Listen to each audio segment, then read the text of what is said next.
Сәлем достар. Сіздермен бірге Ерғали 007. Бүгін біз топ 10 лайфхактарды көрсететін боламыз. Ол сіздің өміріңізді жеңілдететін болады. Ал ендеше кеттік.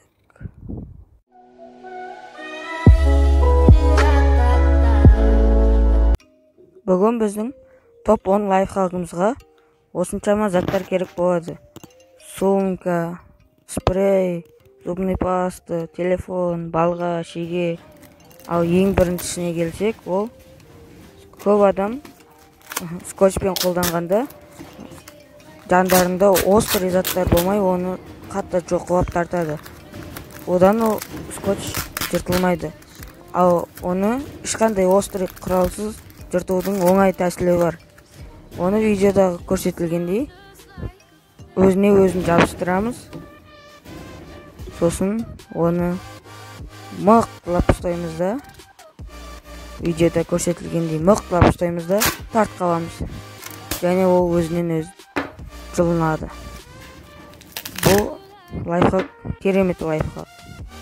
Ал ендеше екінші лайфхагымызда шеге мен ағаштар керек болады. Және де балға керек болады.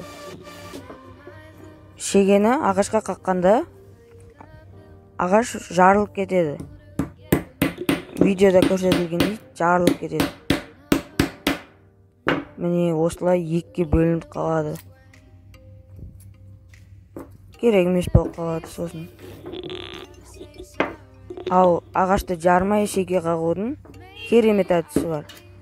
Шегені наоборот қоямыз, және де ұшын балғамен ұрамыз, және де ұшын кішкене жалпағырақ қоямыз. Және де оны ағашқа қаққанда ағаш жарылмайды.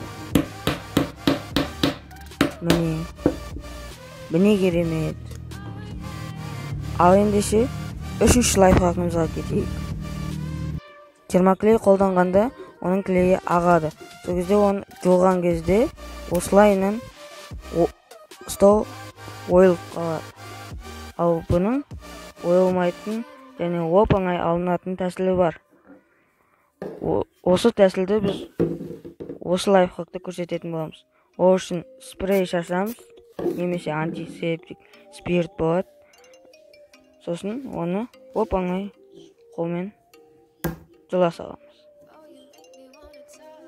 Бұл керемет лайфхак. Ал ендеше төртінші лайфхакқа кеттік. Телефонды сумкаға салғанда, ол ішінде қатты немесе острый заттарға тиіп, экраны осылай чытына қалуы мүмкін. Сол үшін оның чехолын шешеміз, сосын наоборот қоямыз да сала саламыз. Болды. Енді экран сынбайтын болады. Бесінші лайфхагымызға келсек, сіз көп алманы ашуға ерінсеңіз, шурпаберттің басына алманы енгізесіз, және де көкөніс ашығысты қолданасыз. Видеода көрсетілгендей пайдаланасыз. Осылай барлық шетін ашуға болады. Алтыншы лайфхагымызға кеттік. Егер сіз цементке немесе стенаға карандашпен жазатын болсаңыз, карандаштың басы ұшталмай қалатын болса, сіз оны видеода көрсетілгендей осылай қаруға болады.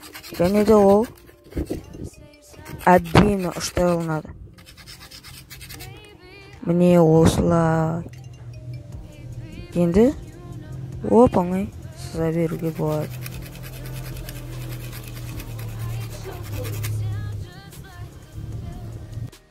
Егер сіздің зубный щеткаңыздың басы жұмсақ болып кетсе, сіз осы лайфхакты көріп қатты қолға болады. Ол үшін бас жақтарын қайшымен видеода көрсетілгендей кесеміз.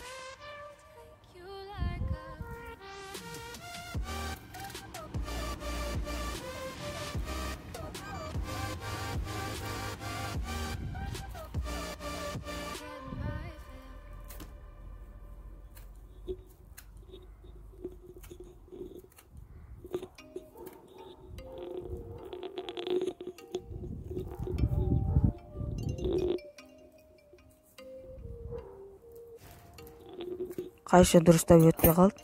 Енді басы қап-қатты болды.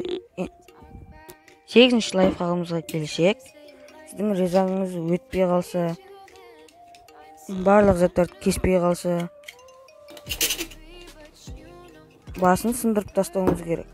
Ал басын сындыратын сіздің жаныңызда плоскобус деген секілді заттар болмаса, оп-оңай арт жағындағы қарасын аламыз, және де ол жерде кішкентай сызылған бір тесік болады. Соған осындай. Соған кіргіземіз да сындырамыз. Күш саламыз да сындырып.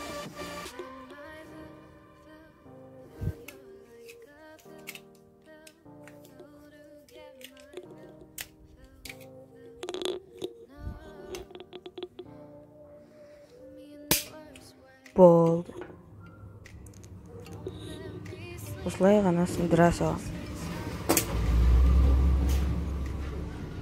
Ал ендеше 9-ші лайфхагымызға кеттік. Бұл лайфхакта сіздің сумкаңызды машинада қалдырсаңыз, ұрылардан қорғайтын лайфхактардың бірі. Осылай ременмен арқаға салатын жерін қысып кетесіз, және ұры сосын оны аламайды. Осылайынан қысып кетесіз да, қойып қоясыз. Сосын ұры келеді да,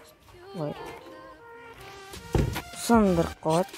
Сосын сумканы алайын дейді, аламайды, алайын дейді, аламайды. Соңғы және 10-ші лайфхагымызға келсек, ол осылай жерде телефон зарядкада салбырап жатпау үшін аламыз да осылай видеода көрсетілгендей орап қоя саламыз. Болды. Осы видеода 10 лайфхак ұнаса, осындай лайк кнопкасын басып, және де подписаться кнопкасын басып кетеміз. Қош, сау болыңыздар.